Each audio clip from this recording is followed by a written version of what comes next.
And hello, how's everybody doing? It's Monday night, the EriDan Film Festival. Of course, Dan running late, as Dan does. So hopefully Dan will be joining us soon to talk movies. Tonight is a double feature. We're going to talk about two movies. And you know what? Since it's just me waiting for Dan, I don't want to keep waiting for Guffman. I'm not going to do that. Instead, I'm going to start bringing some people in so we can start the conversation tonight. And then we'll reveal the movies and talk about how to join and all that fun stuff. So let's bring some people in. One ring to rule the moon. One ring to fight. It's Brittany. Brittany is here along with Mina. How you doing? Great. I'm doing great. That's awesome. It's so good to have you here, as always. Good to be here. Your opinions tonight, too. I am very anxious to hear what you have to say about our movies. So, fun. I think it should be a fun evening. Everything's a mess here. Let me see. I got a button right here.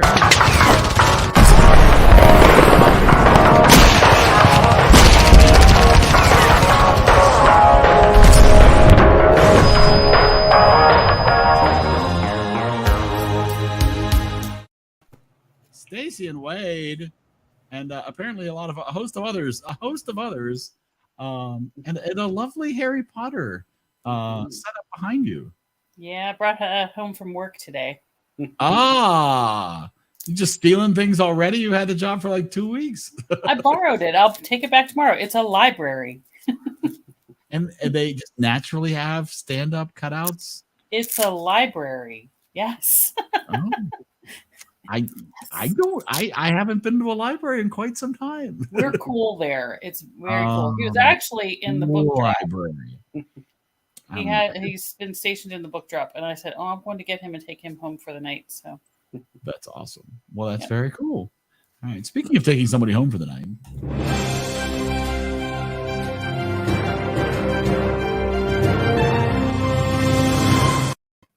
Hello, Dave. I'm not sure how to take that comment, but okay. I'll take it any way you want. You know, I just sort of left it out there for interpretation. You know, speaking of interpretation.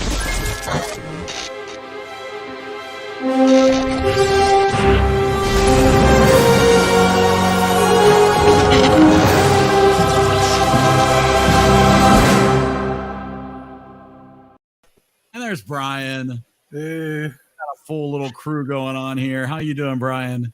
I'm doing good. Appreciate the dressing for the occasion. Oh, yes, absolutely. No such preparation. You didn't wear your Never-Ending Story t-shirt. I don't have one. Adam is in the comments. No, Dan. Now, Dan is going to join shortly. He's just running a little late, but he will be here. And, of course, anybody else can be here. Last week, we got up to 9 boxes. Pretty exciting. So we've got some empty spaces. Just close your browser right now. Go to eridanlive.com. So easy. You can jump in on this conversation as we talk movies. And so, and then we are going to talk. So we're going to talk these 2 movies tonight. We're going to pick a TV series for next week. We're going to pick a movie for next week. It's going to be a big night. And everybody's tired because it's so late. So it might be over in 20 minutes. No, I'm sure Dan will be joining shortly. But Brian, you chose the double feature for us this week. I did. I know where I think we should start, but I'll ask you, what movie would you like to start with to talk this adventure tonight? Let's do the Never-Ending Story first. That is I think the right place to start. Yeah, I think that's a good one. The Never-Ending Story from 1984. You were not born when this I was not born yet. No, I didn't think so. So here we go. A boy needs a friend, finds a world that needs a hero in a land beyond imagination. Barrett Oliver, Noah Hathaway, and some other people. Directed by Wolfgang Peterson, who also helped co-write the screenplay.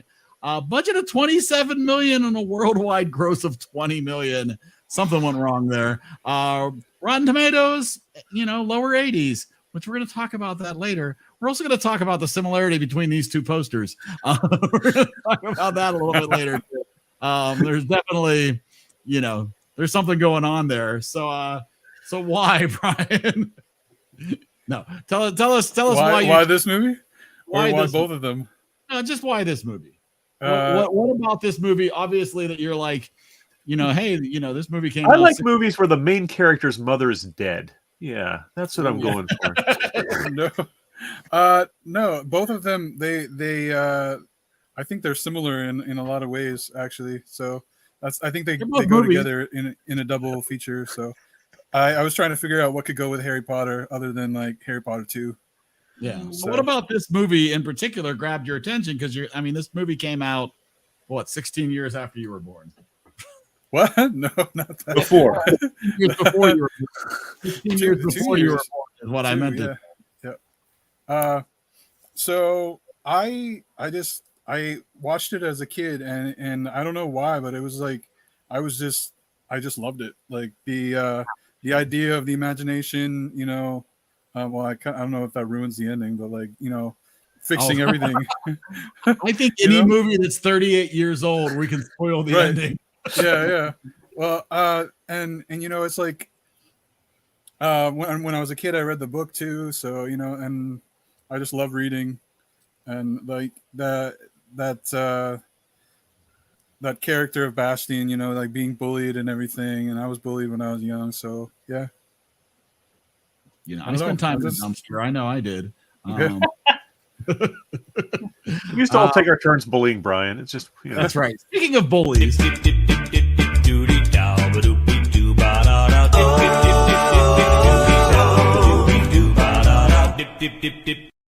Amanda's here. Oh. When I saw the Harry Potter cut, I was like, "Oh, I need to get my uniform on," so I had to run upstairs. Yes. I have my wand. I didn't get a wand. I just got the shirt. Yeah. Yes, when we were at Universal, went to Ollivander's. And Yeah. Nice. To be fair, up until because that was in 2011. Up until that, I had found a really nice stick outside our house as a kid that I used for like quite a while as my wand. My kids did that as well.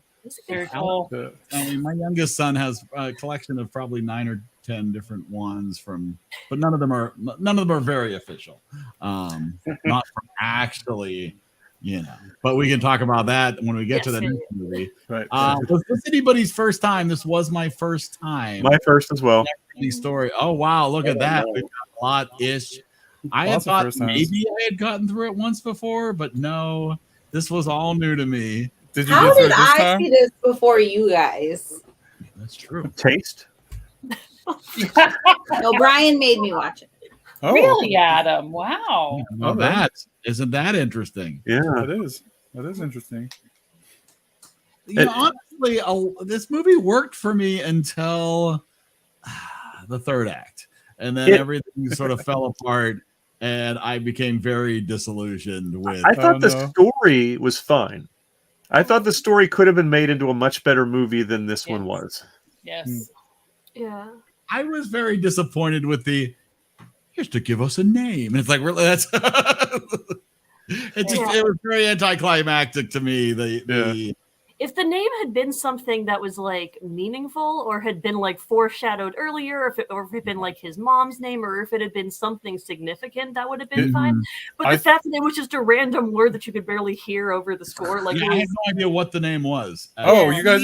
I watch movies. I don't have very good hearing, so I watch movies with subtitles. Moonchild or something like that. Yeah, Moonchild. Yeah. But where does that come from? I think it's his mom's name.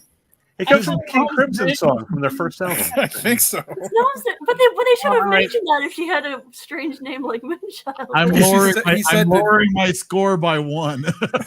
She was very much of the 60s, Oh yes. I agree with Adam there. I want a luck dragon still. No. What I didn't like was a lead actor who thinks the only way to act is to yell all the time.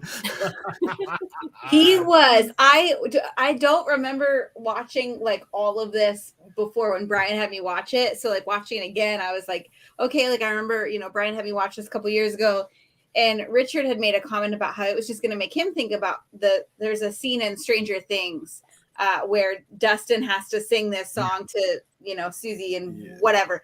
And so like we watched that and he's like, that's all I can think about. And so I was like, okay, well maybe I'll like this again because, you know, the reference to Stranger Things and I like that. So it must be good if they reference it in Stranger Things. And I watched it and I was like, this kid is so obnoxious. All he does is yell everything. Every time he was called upon to show any emotion, all he did was yell. Yeah. You mean the lead kid, not the kid reading the book? Well, the kid reading the book, especially him, I think, had his own problems where I understand movies that you have exposition to tell the audience what's happening. But it was so awkwardly done in this movie where I'm reading a book and I'm now going to talk to myself or no one in particular to explain to you what is going on here. There was the one part that I think, because where we all remarked on it, where the kid looks up from the book and is like, Melkor, the Ancient One. It's like, where, and we were like, has he read the lore biography? They're like, how is he so into the lore of this book before these characters are introduced? I mean, when I read books, I speak audibly at them, so I don't know. I laugh out loud too, so it's all good. But can the characters hear you? I wish, because they would get out of some tight spots if they could. And were you also only able to read books in a creepy school attic? Right, I felt like he was in the attic for like 4 days and nobody noticed that he was missing. Exactly. Like, And his dad appeared for like 5 minutes in the opening scene. It's like, forget him. So we accidentally kind of watched the German. We watched the German version of the original German edit. It was English dialogue. As did I.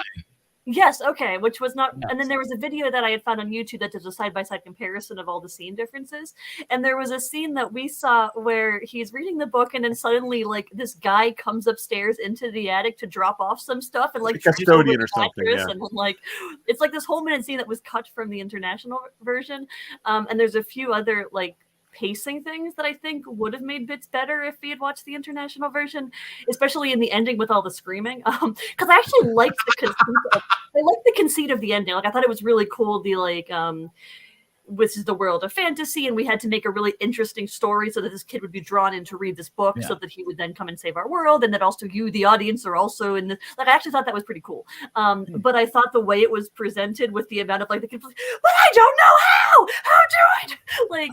But apparently there were multiple. That went on for a long time. There were a lot of shouting shots of that were cut from the international version from the one that we watched, because I think the version that we saw was especially screamy at that part, so it may have been less. So Brian Richland didn't have a creepy attic with a skull on the shelf and a skeleton hanging in the corner?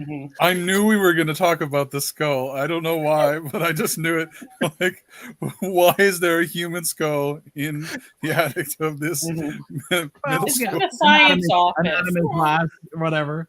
Now, am I to get this right, that what makes this a never-ending story is that he's reading a story, and then you're watching him read the story, and then somebody's watching you watch the movie? Is this what's going on here?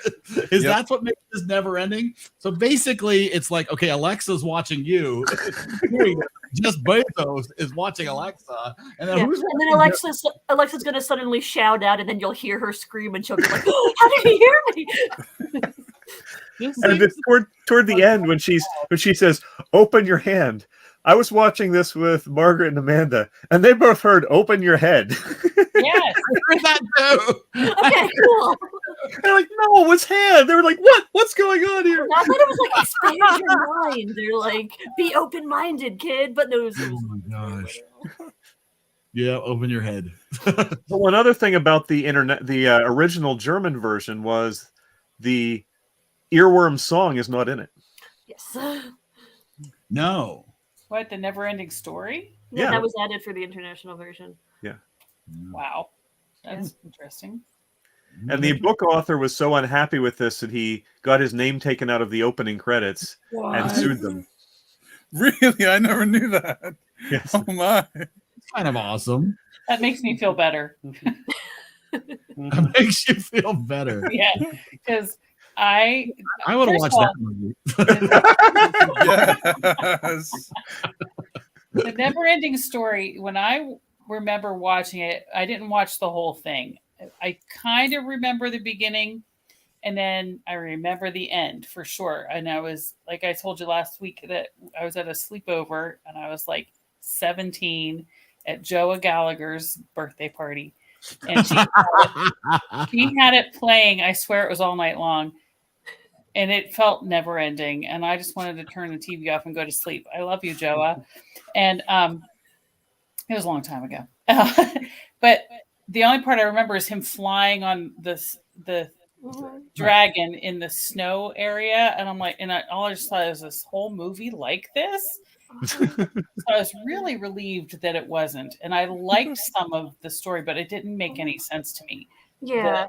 The little tiny guy and the giant snail and the rock eater. Yeah, they had all these cool characters that were these really neat puppets, and they just draw. And it's like, oh no, we're gonna follow this kid because he doesn't have any weird CGI companions. The rock guy was really cool.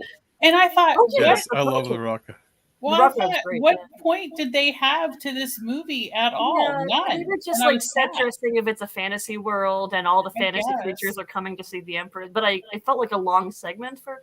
Oh, also he had a really obnoxious Southern accent in the German version, which he did not have in the international version. The guy who rides the snail has a really intense Southern accent in the German. Oh, and when Atreus is talking to the giant tortoise. Mm-hmm. And all of a sudden, the Bastion screams. Yeah. Why? And apparently, because it's a giant tortoise. He was afraid. That explained why. Because not cut. There was a scene they didn't make because they couldn't afford it. He had first met Falco by saving him from something, and the scream was supposed to go in that scene. Oh, and they cut it, put the scream in a place that it made absolutely no sense. Instead, it made no sense. And that scene also would have helped with my other kind of. I did actually kind of like the overall plot. I said the acting was kind of more where it hung me up, but like the overall plot was cool, except for like he's trudging back from seeing the turtle and he's sinking in the swamp, and at the same time he's about to drown. Also, the wolf is leaping at him, and then like Magic Dragon appears, who has never showed up in the story at all, and it just like, oh, I'm a luck dragon, you got lucky. Like it felt like a weird, just like Deus Ex Machina, just like throw in and save the day. But if he had like saved Falcor earlier in some like scene that was cut, and so like the dragon already knew about him, and like would be like that would have fixed that issue. But it felt just like a weird like, we're gonna put him in like a whole bunch of trouble. Like he's gonna die in 2 ways, and then luck dragon, cool. And then there's of course the entire trauma about the sinking horse. Oh, let's talk about. I'm glad that you mentioned let's talk about that. That was. Because I mean, the horse didn't look that sad. In fact, the wolf scared me too. It looked so much more sad when the horse disappeared, and the kid never sank.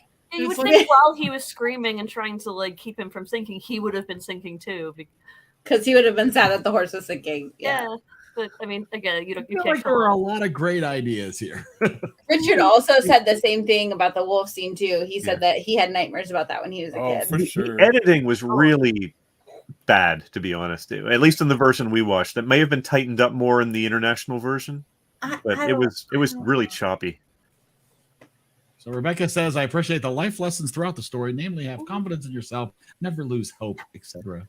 Scream. You never lose hope, but you may lose your horse along the way. Yeah. And just I got up to go to the kitchen during part of it, and I missed the horse scene. Oh no. I didn't even know it was a thing until later. I'm like, oh, I guess I missed the part you cry through, because my boss told me that her son loved this movie. The horse is just slowly sinking in the swamp, and he's pulling and yelling and screaming the entire time until all of a sudden the horse is gone. And then it's not only that, the horse is gone, and then they show like 10 seconds of just bubbles coming up in the swamp. Oh yeah. It was a little dark. Right? Well, my boss told me how sad this movie was, and I'm like, it's sad that I watched it. I missed the saddest part, I guess. See, and there you go. So, all right. Well, since we have 2 movies, we have so much happening tonight. Oh, I just wanted to say one thing about Brittany watching this movie, because so when the horse died, like she gives the TV a double bird, okay, double bird. And I can never watch it and not think that. So, I laughed this time. It was very upsetting that I laughed because I'm thinking of Brittany giving the TV double birds. That'll be in the extras on the new edition. It just No, she was flip the rating birds. the movie. She was giving it an 11. That was her rating the movie. That was a 2, Eric. It was a 2. Ouch! There I was being generous. All right, well, let's find out what she does rate it when we rate the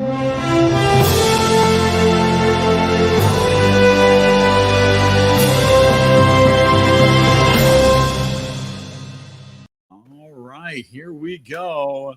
Brian, you get to go first. There we go. Awesome. Right. Let's hear your thoughts, your final thoughts. Yes, final thoughts. As a kid, I loved this, so I have to rate it higher than I would if I had seen it the first time. Just because, I'm sorry. But it was really slow for me this time. And like I said, that whole scene means nothing now that Brittany flipped off the TV. But yeah, I'm going to give it an 80. So. Awesome. 80 for the 80s. All right, well, let's find out if Brittany does give it a 2.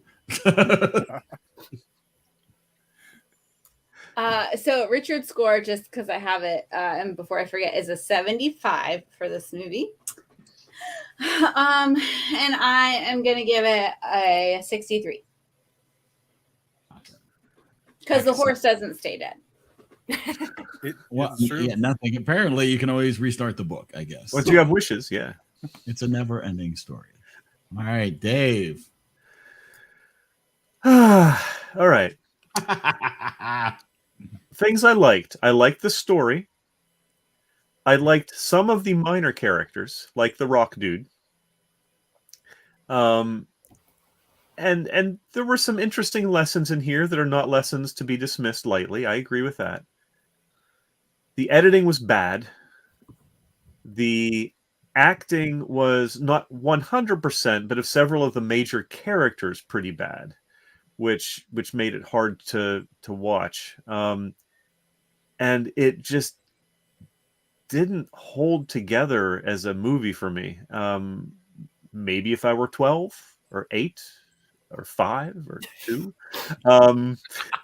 it would have been a different situation. You do watch movies through a different set of eyes when you're that age, and this is a kid's movie. So I don't judge it as harshly for that reason. But I still can't give it a very high score. I give it a 50.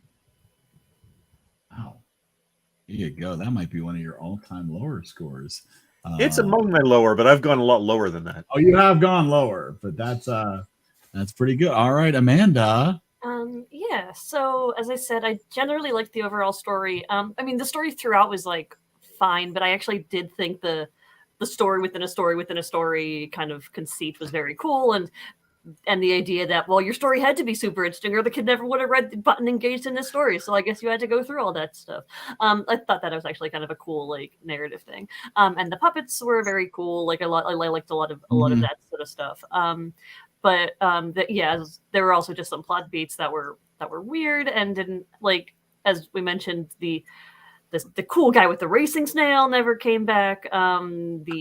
There was this mention early on where he was like, "Oh, you're always drawing unicorns." I spent the whole movie thinking there was going to be like unicorns, but no. That was which like could have been kind of like a cute foreshadowing. But I feel like there's a lot of like threads like that just weren't like that could have been woven through the movie better. Like if Moonchild was the mom's name, have that be mentioned earlier. Because again, having it be the mom's name, like I think my pet theory throughout the movie was the mom was going to come riding in on a unicorn at the end, but no. It's just Sign me up for that movie. Yeah, that would have been great. And the lessons were also like agreed. It generally had like a very positive message, but also part of the message was, good thing you got a luck dragon on your side. Just have luck. And, like if luck had saved him just once, it would have been fine. But he got saved by like luck multiple times throughout the movie, which kind of diminishes any kind of like hard work, perseverance message a little. I mean, I don't know. But not going to belabor it. It was I did enjoy my time with it though. Like it wasn't too, like the acting wasn't great, but I still found it a pleasant enough movie to sit through. So I'm going to give it a 62. 62? 62, yeah, 62. Awesome. All right. I also, you reminded me, Amanda, of one other scene that you were watching going, but why is this happening? When the statues are talking to him and just for no apparent reason, parts are falling off of them, and it was The fact that he just so happened to arrive at the gates just as they were like crumbling apart. Yeah, I mean, he gave like urgency, but it's like, why? Yeah, exactly. All right. Oh boy. Do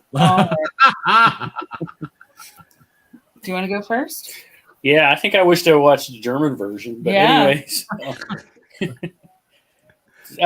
Yeah, I mean, I like the concept, but man, I think I did fall asleep on a little part of it. But that's not saying much for me lately. No, that's true. So I'm going to give it a 50 also. Wow. All right. I was falling asleep near the end. Like I was trying to keep awake, but I kept going, oh my gosh. And we watched it in the middle of the afternoon. So yeah.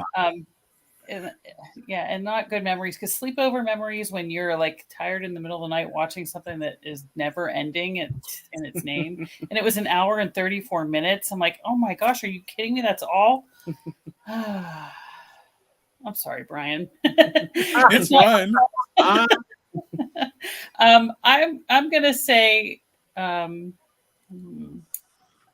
thinking like a 63. The only thing is I look up all the actors to find out who they are now, and the main character whose name I cannot remember in the book. Atreyu? Yeah, Atreyu. Thank you. I actually watched him over and over and over again in the Secret Garden Hallmark version when I taught that in English classes, and because I'm like, I know that face. And he was Dickon. So and now he's a tattoo artist. Is he? Oh wow. Oh, interesting. That is interesting. Cool. See, there is life after a never-ending story. Yeah. And now, were any of these people in the sequel? I know Adam pointed out that the sequels were not good. I don't even. I don't remember the sequel. I haven't seen them. The first sequel, 2 and a 3. The first sequel was at least based on the second half of the same book. And then 3 was a totally original, so I have no idea how good or bad they were. Yeah, I couldn't even. So Rebecca, for a sequel at the end, because it seemed like it's like, oh, cool, the dragon's in the real world now. Let's see what happens in a sequel. So it felt like they were kind of building for a sequel, but I don't know what happens in the book. Interesting. Yeah, the Ever-Ending Story 2, Lost in New York. That might be better. Rebecca says some parts of this movie are really creative, but then they give this mysterious environmental catastrophe the nothing. That's super unoriginal if you ask me. 67. So it's a movie about nothing? It is a movie about, it could be like, it's like the Seinfeld of movies is what we're really talking about here. I'm just going to pile on to what everybody else is saying. I was going to give it a 60 until I found out her name was Moonchild. And then I'm going to go down to 59 for Moonchild. And look who's here. It's Dan Rosenberg. Hey, everybody. Hey. I'm sorry I'm so late. That was supposed to only end at 6, and I'll talk about it afterwards. That's all right. We all finished with our scores. Which movie do we do first? Story. Never-Ending Story. So we're doing Never-Ending Story? Has anybody brought up the fact that there was a sequel to it? Yes. There's 2 sequels. There's 2 sequels? Yeah. If the story never ended, I might have said this last time. How did you? Okay, so 29 minutes, because I had the over-under on how long it would take Dan to bring that up. It only took him 1 minute from when he arrived. 1 minute in. 29 minutes into the episode. All right. And how many people have the song still stuck in their head? 3 of us watched the German version, which didn't have the song. Didn't have the song, yeah. Yeah, the version I watched didn't have the song. Yes. Wow. I still haven't heard the song. I should look it up. There you go. I like the but ... It's a lot of dots. See. Normally this would make me sad that you guys are all rating it like low scores, but I just think this is hilarious. Well, here's It's my tough thing. asking a bunch of adults to watch a kids movie. Yeah. My thing was I remember the movie a lot differently, and I'm sure you guys said this too. Anybody that That's saw it that's as what a I said. Yeah, youngster. for sure. Yeah, it does not hold up well as an adult movie. My mom's point is very. Oh, hi. My mom's point is very right though, because I'm living that right now. Follow your dreams, never give up. Yeah. I agree with that, but yeah, You just need a luck dragon, Dan. I would like one It does as well. fix most things, it seems. Well, yeah, who won? I remember I Creepy watched it. voice without a super creepy voice. I watched it not a few years ago. Probably, I remember my son wanted to see it when he was younger. So I'm probably somewhere. I remember watching it then, thinking it was like, and it's held up even less. I'm going to go 64. Wow. I don't know if I'm high or low compared to everybody else. You're in the middle. Right around.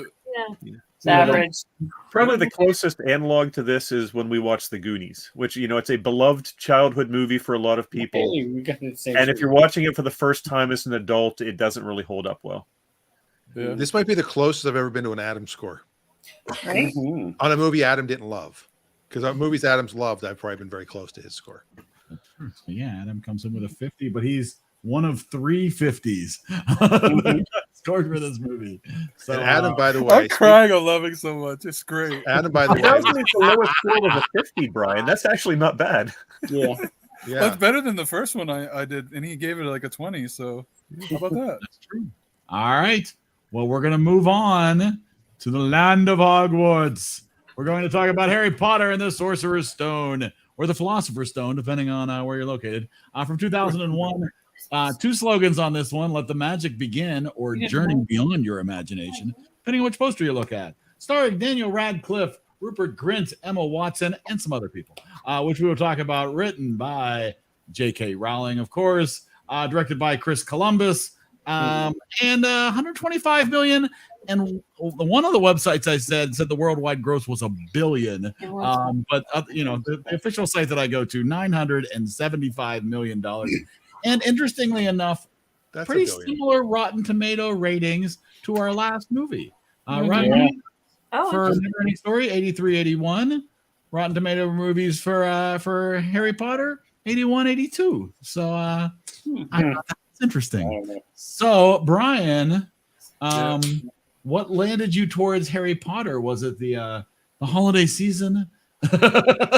Well, actually, so both of these, I've been revising my novel the past couple of weeks, and both of these are like a really big influence on it. So, yeah, that's why for both of them. And like I love Harry Potter, so yeah.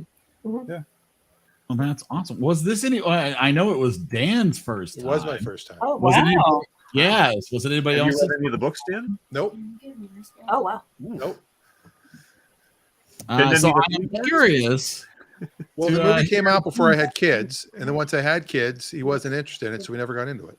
I had a kid.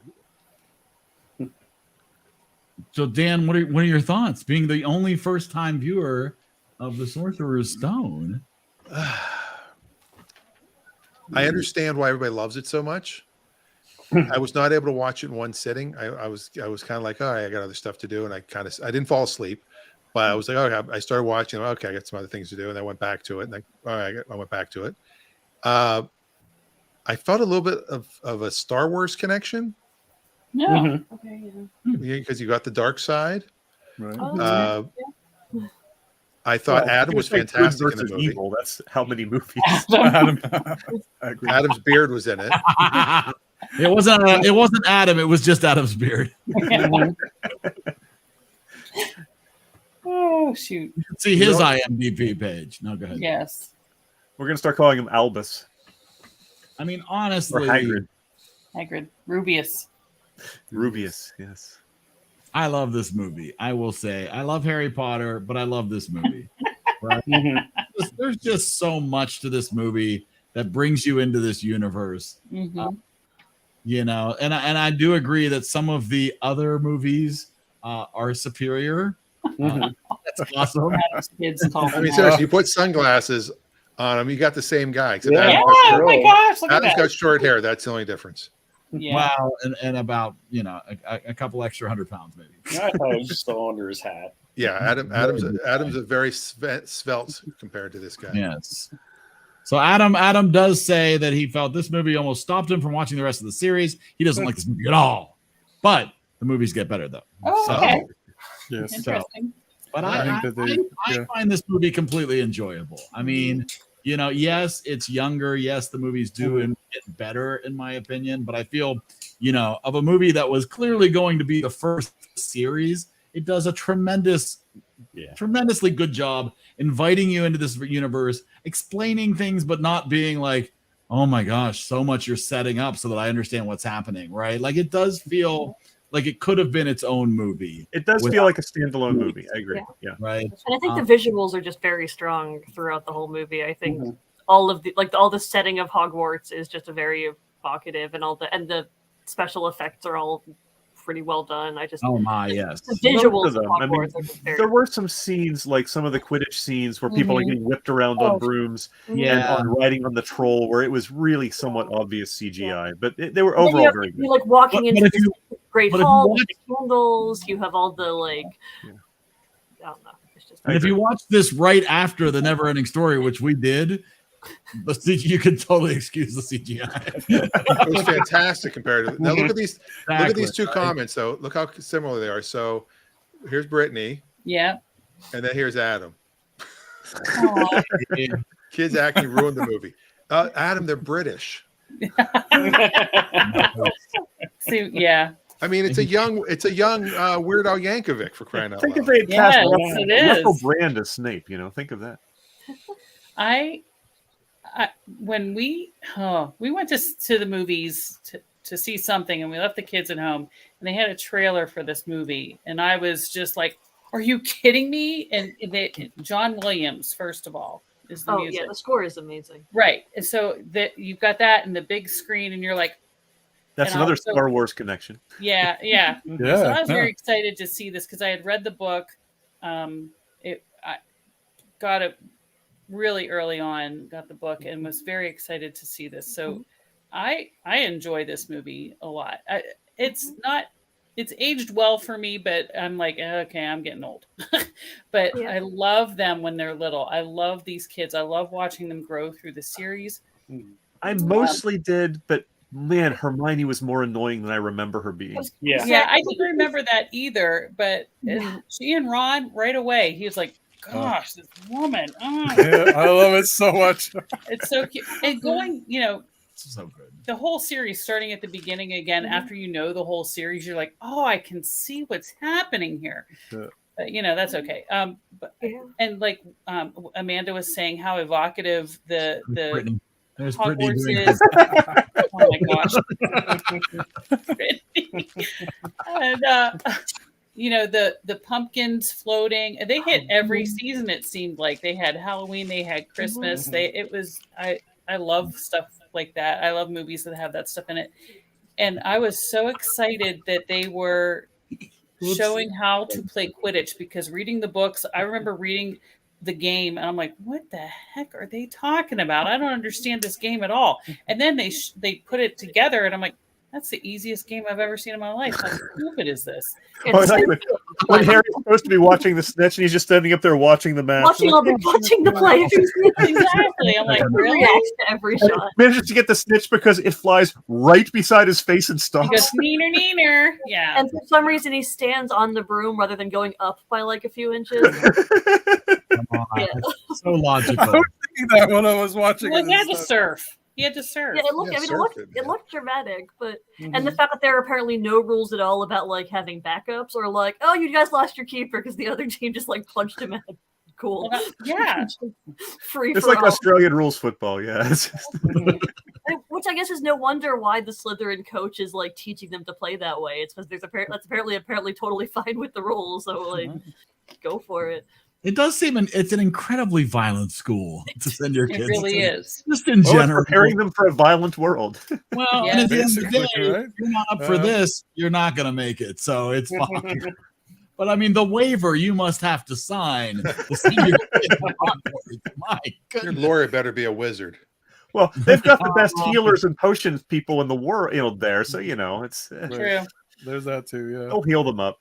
Yeah, and I did on this watch through. It's hard for me to separate just because this movie has been like a part of my life. Like this came out when I was in middle school and has kind of in the Harry Potter series has been pretty defining through like my entire middle school and high school. So like every like line in this movie like is very iconic to me. So it's hard for me to tell if like because when I was watching it this time, it felt like we were just like cutting between like iconic scene and iconic scene, and it's hard to tell if because it felt like they were just like reciting these lines in like a very like performative way that didn't feel natural all the time. It felt like some of the like do something that will get all of us killed, or worse, expelled. And like a lot of these lines were said very like no one would ever speak like that. They're like that. Like there are a few examples of that throughout. And I mean, we've commented that they were very young, so maybe like they're acting And very better. British. But also the director probably like was cool with that take. So I guess like they were.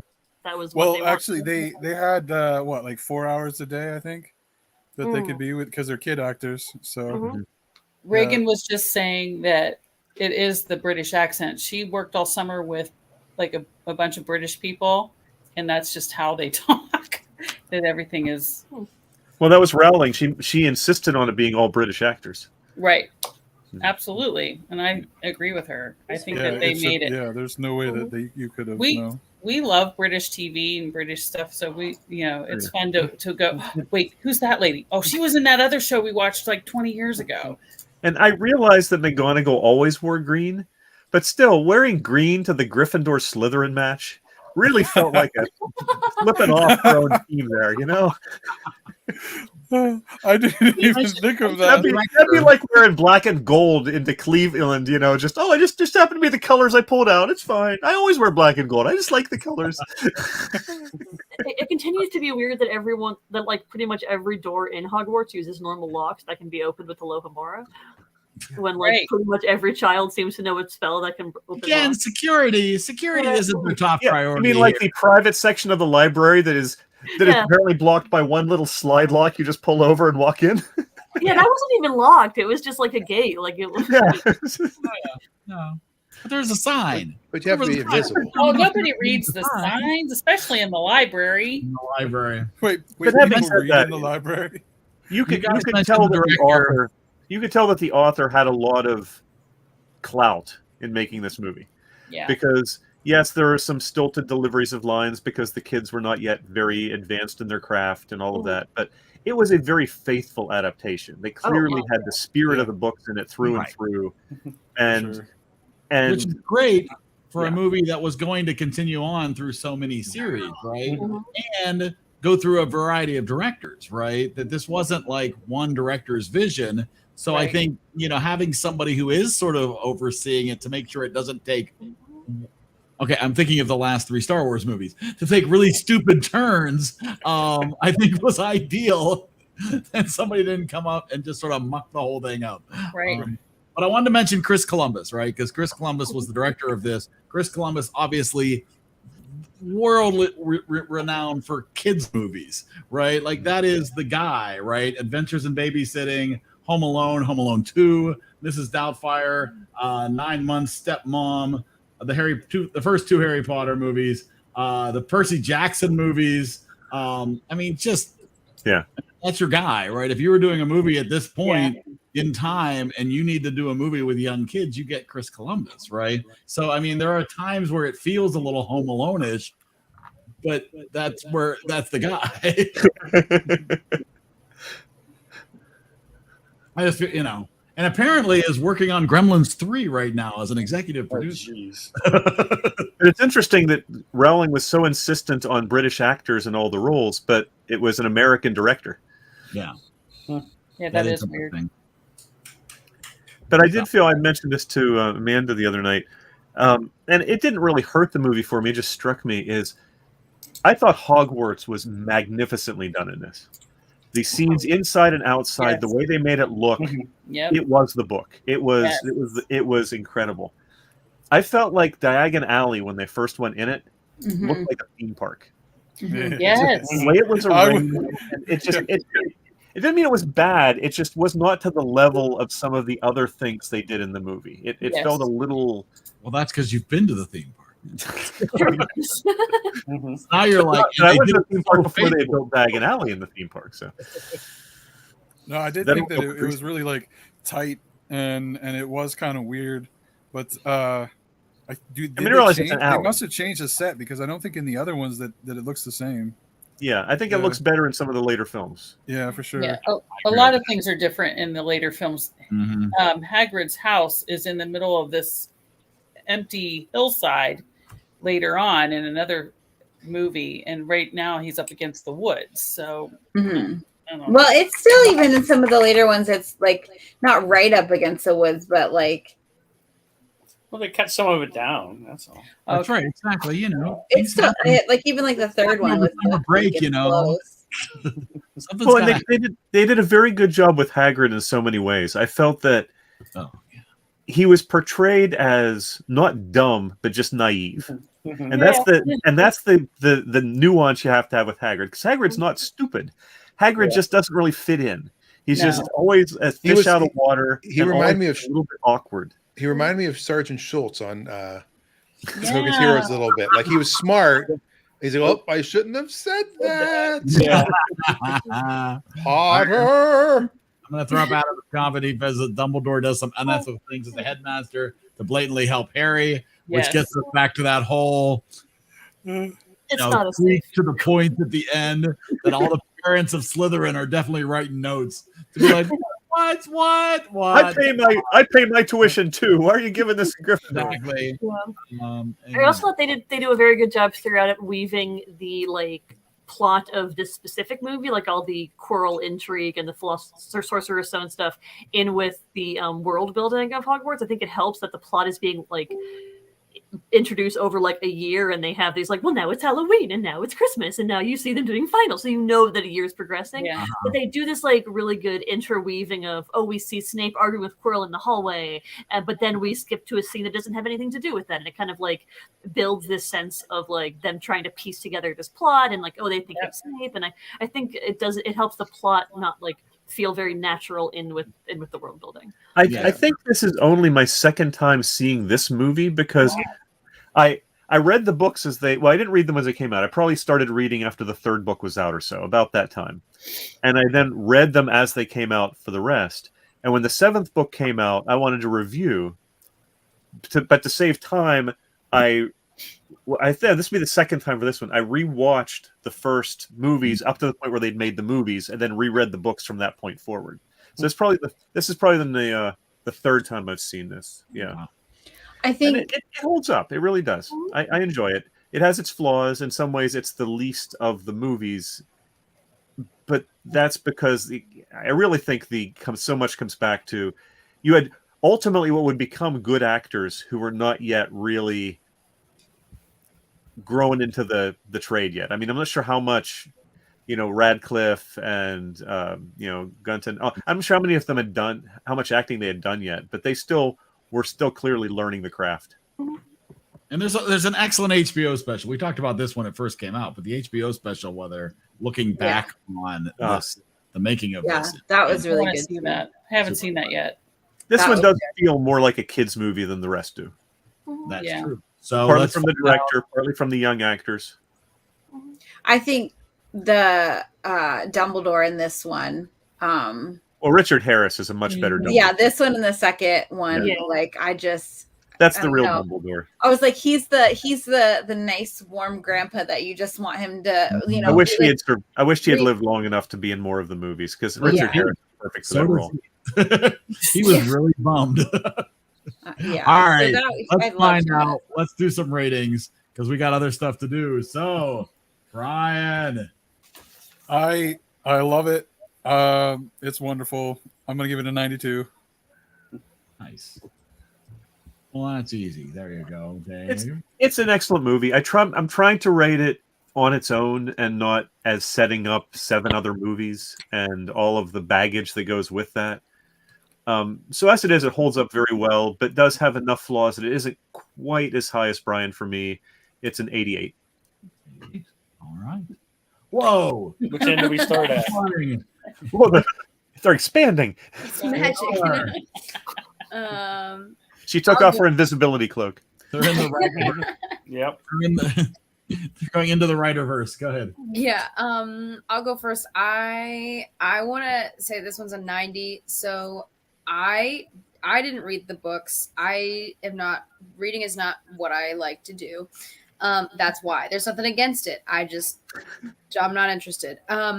However, I really loved watching the movies because like my mom really loved them, and then my sister always had them on upstairs and stuff. So I've seen all of them a bunch of times.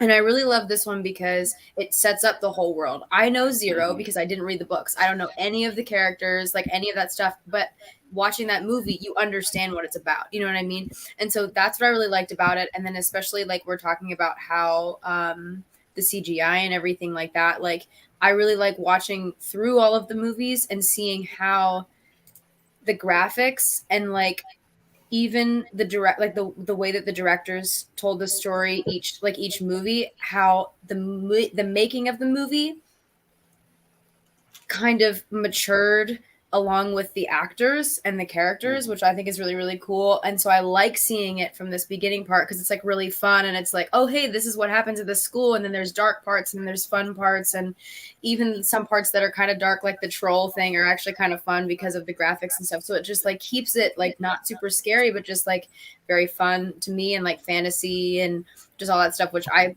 don't like either. So I really love like all of that stuff about it, that it just pulls you in. And so yeah, I get a 90. It's really cool. Nice. Yeah. That's awesome. Well, like I said, I was so excited because I had read the book, and then the second one, I don't remember when this one came out, but like I said, when they showed it and that John Williams score was playing in the theater, you're like, yes, I need to see this. It was imperative. So I give it a 94.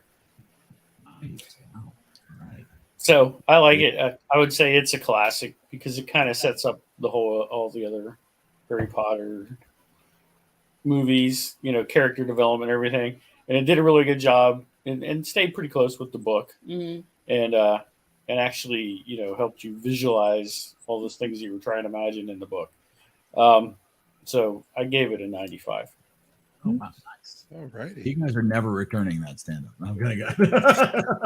For example, Richard was like, that's one word. It is one word when she says that. So we joked about it for like a long time. This one is good.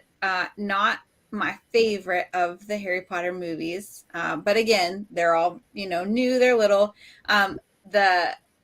The scene with the wizard's chess drove me absolutely bonkers. Like Ron was so dramatic.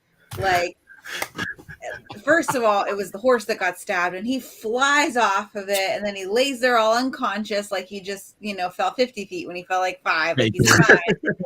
And then like she goes to step and she freezes, and then Harry's like, wait, but she's already frozen. And I don't know, like it just makes me giggle. It's the first time a lot of these kids have, acted in something this big, but I don't know. It's good. It's not one of my favorites, but I will give it an 89. Right. And Richard gives this one an 85. 85. All right. Where are we going? So I can't really understate how like big a deal Harry Potter has been in like my life. I was reading these books from, I think, starting with like book 2 or something. We went to all the book releases at Barnes and Noble, or Borders, or wherever. Barnes and Noble. Yeah, in high school, this was like a thing that all my friend group read. So every book that came out, we would spend hours at lunch debating all of our theories about everything. My college admission essay was about how Harry Potter taught me how to do like literary criticism by debating it for hours with all of my friends in high school. Like this was a big deal series for me. I have all the Harry Potter piano books, and I still play through them all regularly, so I know all the songs really well. I have a room in my house upstairs that is just every Harry Potter Lego set that's all been released, put up in like a giant castle setup. Watching through this movie, it was interesting because like I haven't seen this movie that many times actually, but I recognize all of the set pieces from their Lego sets. So I recognize the troll visual because I was like, oh yeah, that's what the troll mini looks like in the Lego set. And then I had like all my fluffy Legos and the trapdoor. So I really like this movie. They were also coming out at a weird time because like when I was in high school, that was when I was like a little bit of a like books are better than movies snob. So like starting with like the third movie was when I was all like, well, this is stupid. They've diverged from the books too much. And like Sirius Black looks nothing like I imagined him, and he's the sexy one. So I was really unhappy with how they made him look in the movie. So like the first two movies are the least tainted by like that. Like for the first two, it was a lot more. In my memory, at least, I haven't seen the later ones more recently. It's a lot more faithful in my recollection. So I really don't have a lot of issues with the first two movies, and I didn't at the time. So it's just a movie that's very much held up for me. So I'm gonna give it a 93. Very nice. All righty. I guess well, we've got a few people in the comments. Well, do you now? Well, we got my mother. 4 of her granddaughters went and saw it. My nieces. Oh. So at least 4 of the movies, and my mom read all the books, and they loved as much as she did. She gives it a 95. Woo! Wow. So much love.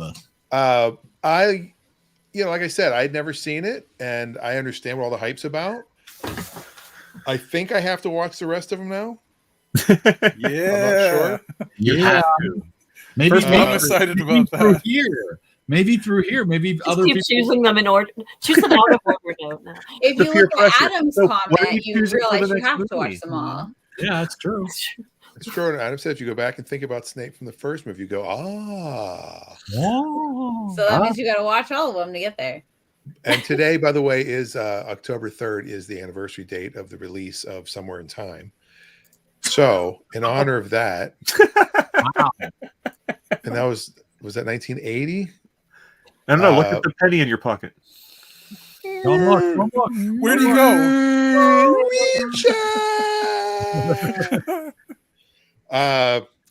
I'm gonna go with the. I think I agree with Dave. I'm gonna go with a solid 88. Wow. Just don't drive 88. Noise. 88 miles a pixel face. I think you've all summed this up so well. I mean, whether there's a little bit of nostalgia, I think for some of us, obviously, from remembering when we first saw it, coming off the books, it's hard to separate this from the entire series, which is so beloved. But this is great. Like, I honestly, in my mind before I watched it, I thought this is going to be mid 80s somewhere, because I want to have room, because I really like the other ones. But I love this. Watching this through was just awesome. Nobody was named Moonchild, so I thought that's a plus. It gave the extra point from Neverending Story to this movie, and I ended up with a 93. Can you raise my score to a 95, actually, as I think about it? Yeah, absolutely. Let's do that. And I was going to say, one thing I didn't really call out is, I mentioned it briefly, I think the biggest success of this movie is they managed, the director mainly, managed to do something that is so hard to do, which is make a movie that the fans of the original book love and people who never read the original book can still love. And that's so hard to do. It is. Yeah. Except unless you're Adam. My rating for this movie will be low, but if we were to rate later movies, my score would be higher. Could I get past the bad kid acting? Plus, J.K. Rowling's an awful person. Sorry, Brian. 40.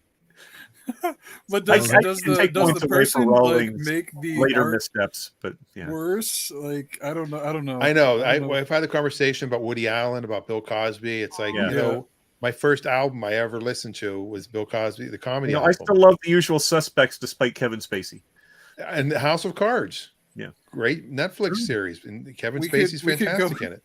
Yeah, like even way further, like talk about Renaissance painters and what they did in their personal we could go back lives, to Christopher Columbus. Speaking of Chris Columbus, there you go. There you go. I mean, I refuse to use fire because Ugg, who invented it, was a real jerk. Exactly. Right? But no, like I rated it lower than the other ones. So that's something, right? Because I'm going to rate the other ones very, very much higher. So, so Neverending Story coming in at a 62.58. Beat out Spies Like Us. But Timeline beat it.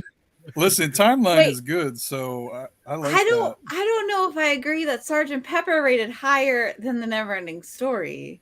I don't think Sgt. Pepper should be on this page. So as much as I didn't like the Never-Ending Story, how in the heck did Sgt. Pepper beat it? I'm just saying. It's more colorful. I did my part.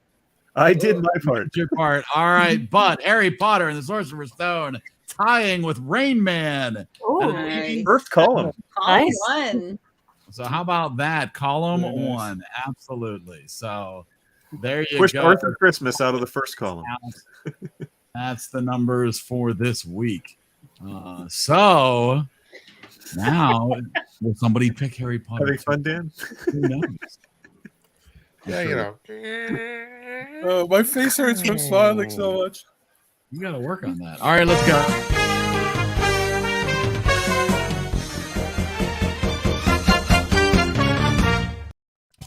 The moment you've all been waiting for. This insanity. Oh my gosh. Oh, that's hard to look at. I only Look see at all those Adam's Adams. name. There's a lot of Adams. There's a lot of Stacys. Dave and gosh. Dan have a lot. It's been quite some time. There's some people who aren't with us, I think, on the wheel, but that's all right. If their name comes up, we will spin again. If Richard counts, I do know his movie. He'll be here next week. And All right, Reagan, Richard's too. in there. Yeah, absolutely. Let me turn off that ad for whatever. I'm going to Reagan's give on there. the old shuffle. And it's totally up to you if you choose a Halloween themed movie or not. There's no pressure, but I'm just throwing that out there. Well, next week's not Halloween. Yeah, we've got a couple weeks. It's spooky season. I'm eating a Reese's peanut butter cup if that counts. Ooh, it does count. Everybody ready? We're doing this now. We're going to spin this to find out who gets to choose who has the power for our next week.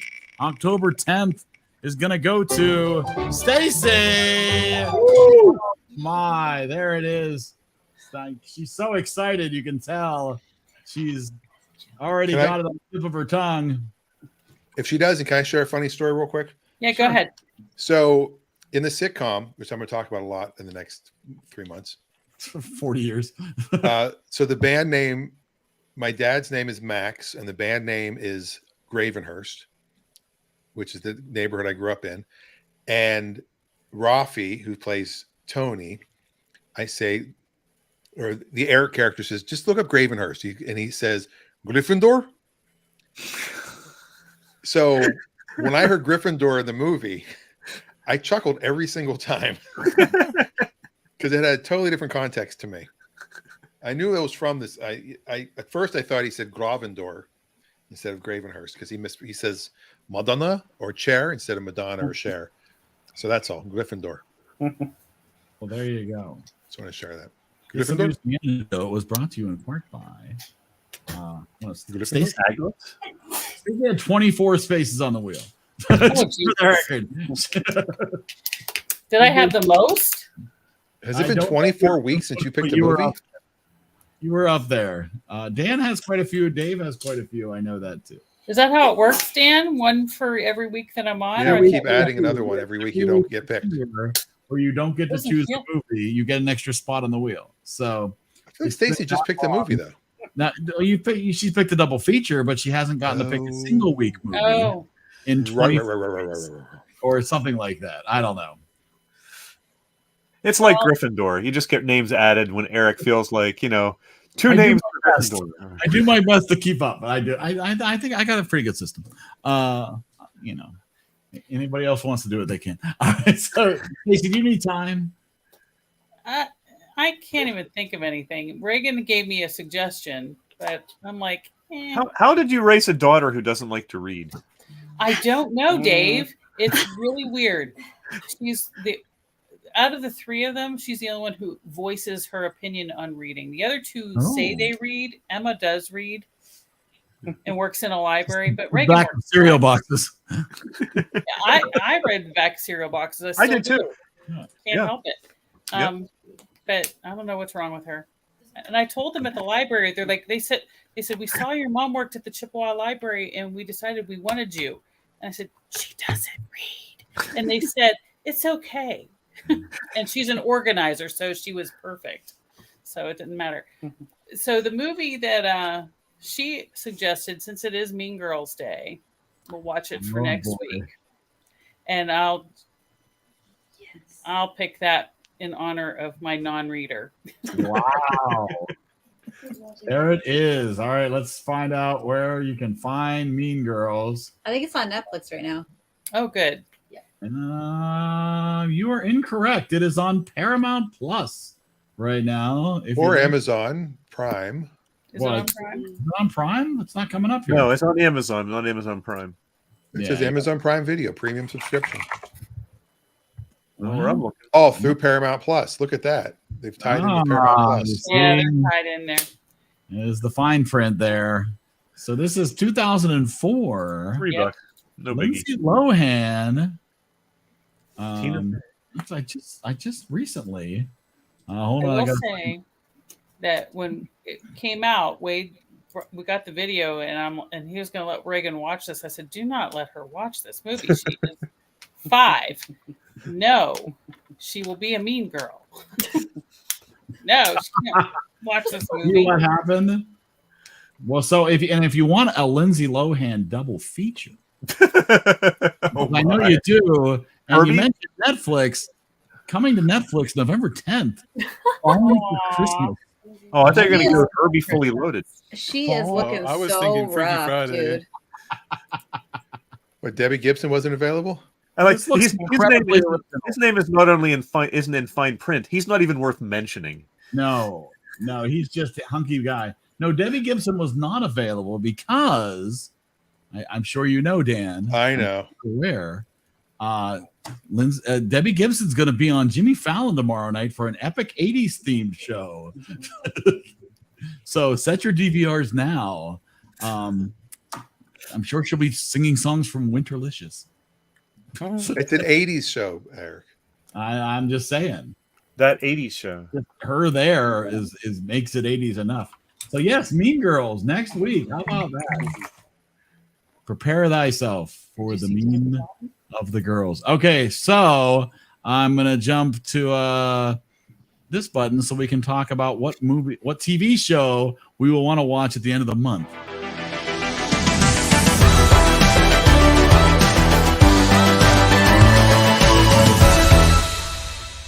She was in. All right, so if you're interested in contributing a name to the TV orama, whatever,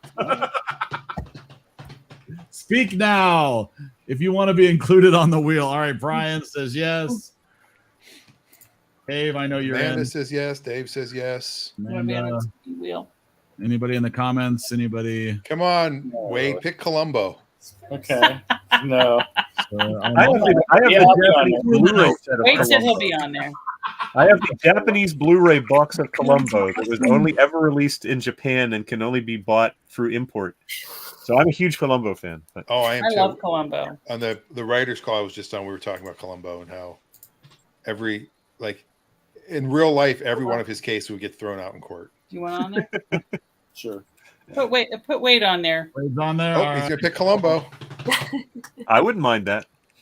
Oh, that's a Not gonna pick Who's one. missing? Incidentally, one Who has more not thing. had a chance to choose a TV series. Now we do ask that it's available on streaming. Whatever you pick, Right. it needs to be available somewhere for a reasonable price. Is my mom picked one, or was she just not? Was she not I on don't last time we did know. it? Want to pick a TV series? Ma, you want to pick one, Ma? This is your time. This is your chance. She'll pick Days of Our Lives. Oh God. It's now on. It's now on Cinema. Peacock with no commercials. Can't. Is it really? Yeah. Wow. From the All of them? beginning? No, that it's no longer an NBC. They moved it over to Peacock. What I'm saying is, like, they have all the episodes from like. No. the beginning? No, you can just watch this week. It's the same. It's the exact same story. It's the same story as it was 40 years ago. Oh, my mom says no. No. No, you didn't pick one, or no, you don't want to pick one. No. She does not want to be a part of this shenanigans. I call shenanigans. All right, are we ready? Are we doing this? Yeah. All Let's right, do this. I'm gonna shuffle. It's your last chance to get on the wheel. if Wow, you're not- what a shuffle! I know. It moved 3 degrees Compared to to the the other right. wheel, things are out of control. Shuffle it again. Little wheel contrast. Are we shuffling it again? All right, One we'll more shuffle. time. Okay, Shuffle at a random number. Oh, that's a big shuffle. we've changed fate. Colors have changed. I don't know, how does Dave feel about being in the? I don't know. Is it good or bad to be in? All right. No whammies. All right, let's go. Here we go. Let's find out who gets to choose a TV series for next week or the end of the month. Which we have to talk about. Well, there it is. Back to Dave. Dave. Yay. Ding, ding. Huh. Okay. Huh. I've got a couple of choices in mind, so I'm just debating. Possible. I need to confirm streaming status. Arrested Development. Oh, there is a Mean Girls 2, by the way, if you are looking for a double feature. I'm They not. could Also, get the original- Debbie they Gibson could not also get has. the- They couldn't get the original cast, but they got the same graphic designer for the cover. Oh wait. Adam wasn't on the thing. Oh, you didn't speak up. So tell you what, you could put Adam on and respin. I'd be fine with that. Are we gonna respin it? I feel I'm terrible. okay with that. What would you have picked?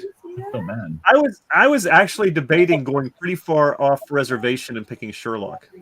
Oh, Sherlock is wonderful. There you go, Adam. See? We've mainly done sitcoms, and I was thinking of shaking that up. Before we spin, hold on. Before we spin, I know there's a little delay. Does anyone else want to be on the wheel? It doesn't matter. Speak now or forever hold your peace. I'm gonna keep shuffling. Here. Oh, I would have totally gone with Sherlock. I was so mad when they took it off Netflix. It'll come up eventually. Yeah, Where's I currently have to buy streaming? it on Amazon, which is not ideal. That's He one of the said he reasons. spoke up, but there was a delay. He says it's fine. It's fine, Dave. Fine. Oh, Adam says I'm in. See, he said that way back at 7:08. Oh wow, We missed it. You're right. That's on us. We saw no, I do not. See, I'm so Dave, confused. you can have it unless you want to spin again. I don't care either way. We're gonna let Adam choose. Adam, your next comment is what we're gonna do. So you have to tell us what we're doing. Are we doing Sherlock or are we spinning again? Spin it again and then still just go with whatever Adam says, but just to see who would get it if we spun it again. See if it would be Dave again. See that? Just give it to Dave. Whether all right, we will spin it just to find out what would happen. But we are going to go with Dave's choice of Sherlock. But just for people's curiosity's sake, it would have gone to well, there you go. See, how about that? Sorry, man. So no matter what. Now everybody gets to be upset. How's that? That's even better. Yay! My only problem with Sherlock is it's only available on Amazon to purchase for $3 a movie. Oh, no. Per episode. Okay. And I really don't like that because that's asking too much of people. Yeah, that's the, even if we just watch 3 episodes, that's really asking a lot. Yeah. So I would do it. If it were available for streaming somewhere where you could buy like a season for $3, I'd be all over it. Yeah, $3 that's a a movie little rough. is pushing Did it. Benedict Cumberbatch play Sherlock in a series? Yes, Was that's that- the that was this one? That's this one, yeah. It's the show that made him a star. So Doctor Strange and joining us. Iron Man were both Sherlock Holmes. Ugh. Interesting. That is Interesting. That was a good movie too. Did they pick that? Did they? No. Oh, that's something to If it were still on a regular streaming service, I'd be all over it. But I just don't want to put people in a spot of having to really spend money. Adam says it's on the BBC app. I think that does make it a little hard. There's a BBC. And you're going to go with the Andy Griffith There show. No, I'm sorry. on Prime. So I'll go with Mayberry RFD. No, Dave. Oh, Homer Ken Berry. Ken Berry is no Andy Griffith. Okay, let me see 8 here. minutes. People whistling. Oh, good. Now, Adam says it's on.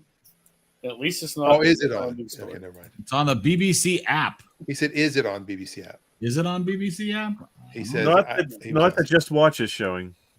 It's on Crackle. But who gets Crackle? Now, if you get a But month, it's free on if you get a month trial of Crackle. Crackle or even a week's trial, I'd be Oh, all wait. over it. I think you can do a free trial of Crackle. Let's see. I didn't know Crackle was still around. I thought after Seinfeld left, they were.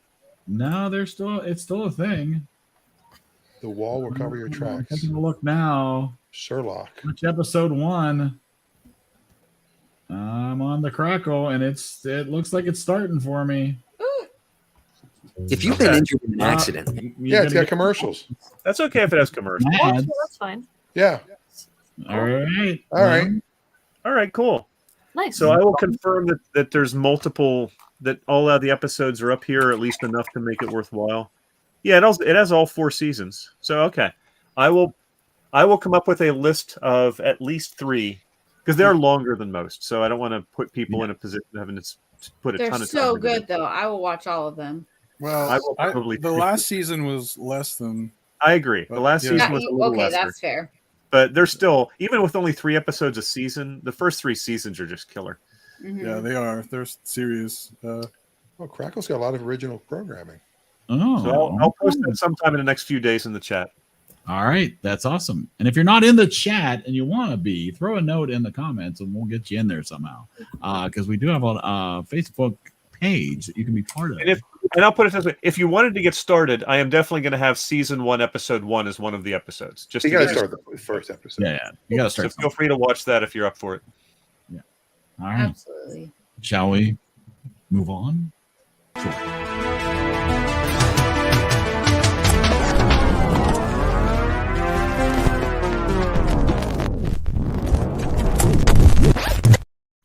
All right. What else is your eye? It was you had 2 movies to watch, so maybe you didn't watch much else.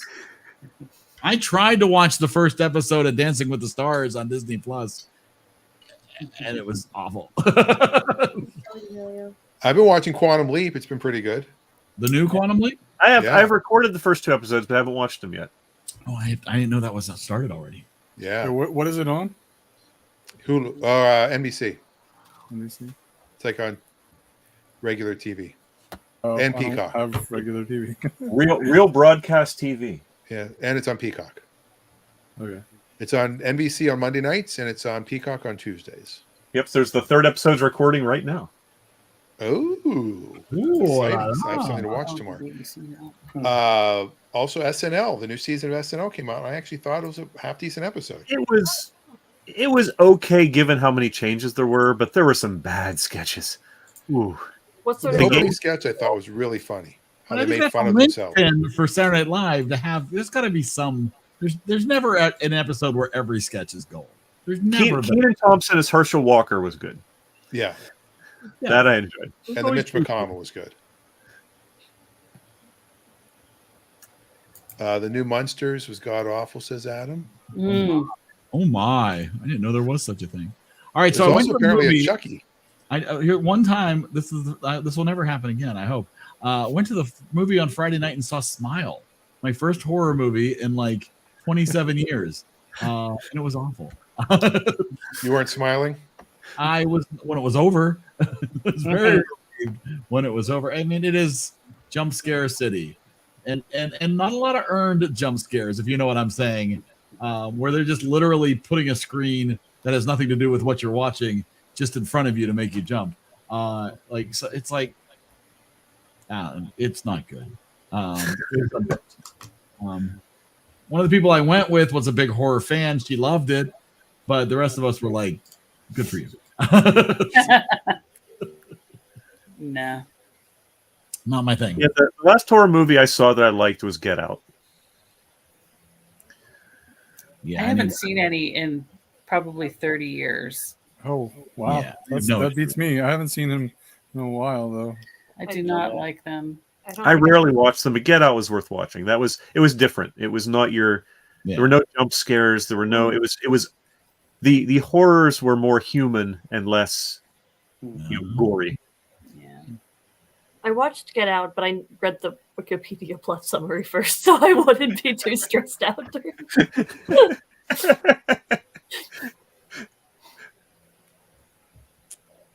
Anybody watch anything else? Trying to remember. I have such a queue of stuff to watch that I haven't gotten to.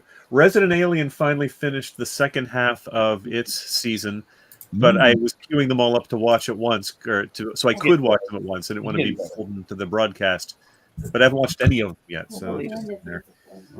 My wife and child were watching Hocus Pocus 2 earlier today. Oh. Yeah, which Adam said was awful. He seemed to enjoy it.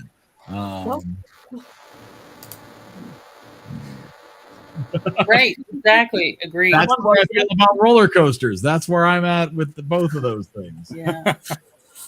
I don't know. We've had some presidents who have paid for that kind of stuff. But anyway. Allegedly. Allegedly. Fake news. I'm just saying. I was a little surprised with SNL because Brian Austin, whatever his name is, the guy who plays their Trump, who does an amazing Trump, is still not a full featured player. He's still he's still the secondary. I know. But the problem is his voices are great, but he doesn't seem like he's able to act. That could be. And they don't do a good job of the makeup either, because they all look like him. Mannerisms better than just about anybody else I've ever seen do him, though. If you close your eyes, you think it's him. Yeah. And Miles Teller, I'm telling you, that's a talented guy. The guy that was the host this week. He was on that show, The Offer, on Paramount Plus, the story about the making of The Godfather, which I still recommend highly. And I thought he was really funny in all of his sketches. His Peyton Manning was spot on. Yeah, he was good, although the McDonald's sketch was awful. Yeah. Where he was Ripped Grimace. Yes, Ripped Grimace. I mean, it was funny. So where's Grimace? And I turned to Margaret and said, he lost weight. And then he wanders in. And it's like, it was so obvious.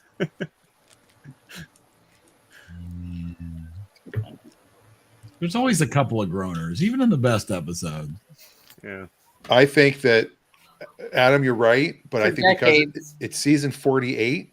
Yeah. And I think that Lorne Michaels is talking about being, resigning after 50. Oh.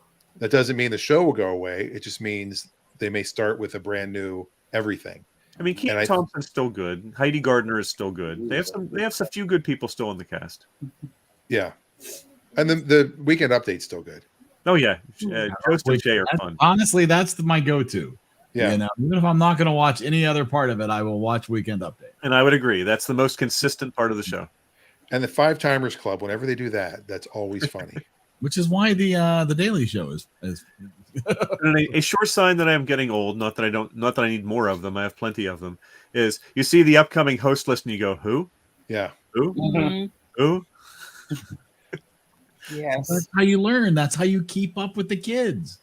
I mean, Megan the Stallion. Has anybody done Megan the Scallion? Has anybody done a vegetation joke about her yet? It's like a the Weird Al Stallion. It's not. She's a spokesperson for a restaurant. Mega the Stallion. Mega the Scallion. I don't know. There were some. I mean, there are those who would argue. Adam's commenting on. There are those who would definitely argue 70s was peak SNL. The peak SNL was when you were in your high school years.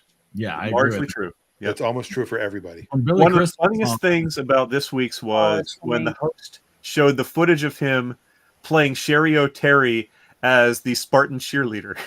Yes, they were my favorite. When Chris Kattan was here doing his stand-up thing, he talked about that he did Hans and Franz in high school, and then he ended up on the show with them. That's crazy. Yeah, I did not like his one character on it, the dancer, Mango. Thank you. I knew it was a fruit. Oh, Mango was awful. I did not like that. Mango, he said, was a combination of his dog and his Russian girlfriend. Wow. Remember Tim Kazurinsky and I Married a Chimp? Oh yeah. Also, Tim Kazurinsky, when he was for like this society for people who were bleeding from their because had these weird spots where they start bleeding, and they realized he wasn't taking the pins out of his shirts. Well, and remember the doctor who play on SNL that would hold up the signs. Yeah. Oh my. The good old days. Oh yeah. Yes. Memory lane.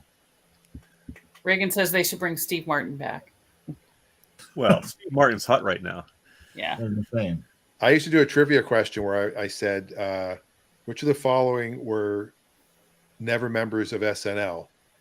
And I always used, it was Martin Short, Steve Martin, Gilbert Gottfried. And people always picked Gilbert Gottfried, and it was actually Steve Martin. It was Steve Martin, yeah. Martin Yeah, Short was on cast the cast for member. one season. Yeah. Gilbert Gottfried was on one season, and Steve Martin was never a cast member. He was. That just was the season they frequent host. deliberately brought in experienced ringers because the show was nearly dead. And so they brought Christopher Guest, Harry Shearer, Martin Short, Michael McKean on. Well, McKean wasn't on, was he? Yeah, he was on one season. Mm-hmm. It was? Okay. Yeah, Which is so weird because he's just Lenny. I know. It's so weird. No, I was he's like, David St. Hubbins. Yeah, I was gonna say. I think he was on a season. Oh yeah. I also had considered putting The Kids in the Hall as a show to do, but not the new seasons. I'm not talking the new seasons. I'm talking about the old seasons.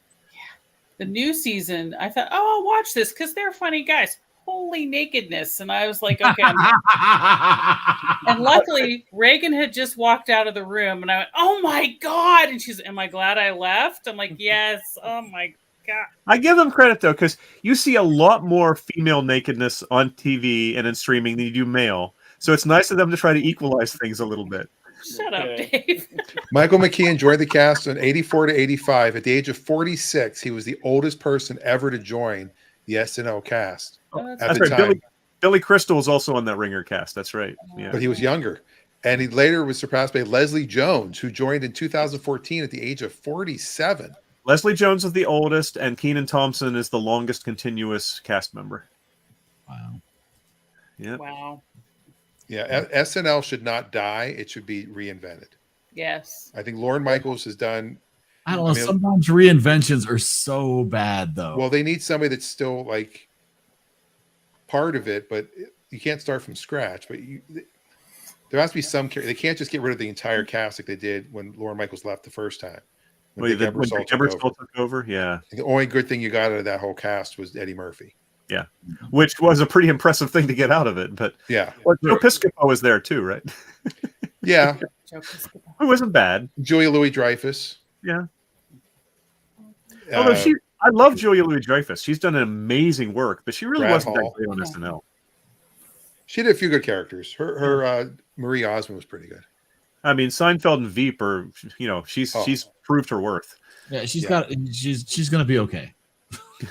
You think? Even though her husband really just never. No. Well, you talk about SNL, yeah. I mean, Charles Rocket was never. He was Weekend Update, wasn't he? Did he do Weekend Update for a while? He did, and he dropped the F-bomb and got fired. Oh. No, he did the Rocket Report. Ah, yeah. And he dropped the F-bomb. Oops. On live TV. He said Al Franken. And I will say, if someone ever did pick SNL as the TV show, we could talk about SNL for hours and hours and hours. It's true. It could be its own stream. Yeah. You know, I was watching a clip from Gary Vaynerchuk. A lot of people know who he is. A lot of people don't. Yep. But he talked about, people complaining about they hate what they do for a living, and they come home and he goes, as an example, they do nothing but watch Friends. They know everything about every Friends episode, and they talk to their friends about Friends, and they fall asleep watching Friends. So instead of complaining about your job, how about every day you do a podcast about Friends? And yeah, it might not take off. It might be 2 years, 4 years, 6 years, but all of a sudden you've got 1 million followers on YouTube, and you're the biggest show about Friends, and everybody tunes in. And now you've got all these sponsors, and you're making 10 times as much as you're making your day job. So it's just kind of crazy to think that there are people that do that. My son was talking about somebody on YouTube who just did his face reveal for the first time. The guy's got 30 million followers. Wow. And he's never shown his face until yesterday. And Josh has a channel or a page on. He's following the Gene Simmons model. Exactly. And now he has 12 followers. Josh does a thing with capybaras where he puts capybaras everywhere, and he photoshops a picture of a capybara, which I didn't even know what that was, into all these different, like he had it sitting with the queen before she died. So like Rich Hall used to do. Right. So he puts the capybaras, he's got like 2,500 people following him. And he put a picture of the capybara with the guy revealing his face. And apparently that was Josh, like, the guy's just normal looking. Like, what were you expecting? What do you expect? Gollum? He's got like an extra hand growing out of his forehead. It's kind of a letdown. That's funny. He's just normal looking. And then there's a guy, Mr. Beast, on YouTube. Oh yeah. I mean, he's giving a guy $500,000 for living inside a circle for 100 days. Guy, if he touched the outside of the circle, he was out.